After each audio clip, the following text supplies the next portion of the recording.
You mentioned the start of this organization had to do with something it's interesting because it started 10 years ago. We're still dealing with affordable housing, poverty. We saw, and we've talked about it on this show previously, Peterborough has got a housing shortage and appropriate housing, affordable housing. Is there still vestiges of that that started your organization? Housing is still a major focus of our giving. The Mount Community Centre is the largest recipient of funds from the Community Foundation. We appreciate. We loaned the Social Finance Fund to the Mount for the first phase of affordable housing. When the bond was redeemed, we loaned the money back, and it's now bridging some of the pledges for the Community Food Centre in phase 2. We provided a $300,000 grant for the Community Food Centre.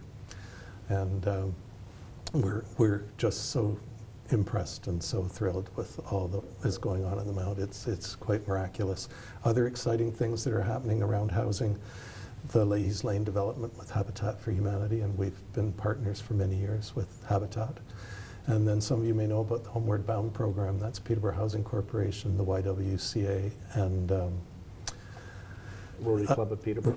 And many others. And it's a wraparound program from Trinity United Church. Yes, Trinity is very much involved. Yeah. Mother-led households with a whole wraparound program for their kids, college, really an exceptional program. In a lot of these programs, if people are involved, as everybody here I think is on a board or involved somewhere with a charitable group, you don't really hear about it. I mean, you're having a press conference tomorrow, but there'll probably be other headlines above that. But it is interesting to hear, what's happening and the various ways people are working sort of behind the scenes to help make our community better. One of the things that the Community Foundation does, which is a direct fundraiser, is the Giving Gala.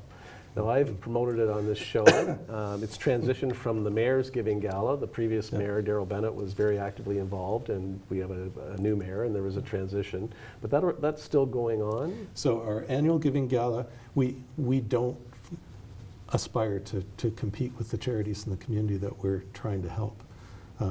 So we're not out doing a lot of community events. We don't fill empty bowls. We don't walk anywhere in anybody's shoes. We support all those events, and we realize the importance of them. So we put our efforts on the Giving Gala, and it's I believe the 25th of January. And the tickets are on sale? They will go on sale at the end of this month. It's always a fun event, and it's a great event. And you mentioned Daryl and Jewel Bennett, and the event was very much their inspiration. They were a driving force for many years. It was a great social event. It was a fantastic fundraising event. Provides about 1/3 of our operating income at the Community Foundation, so vital to what we do.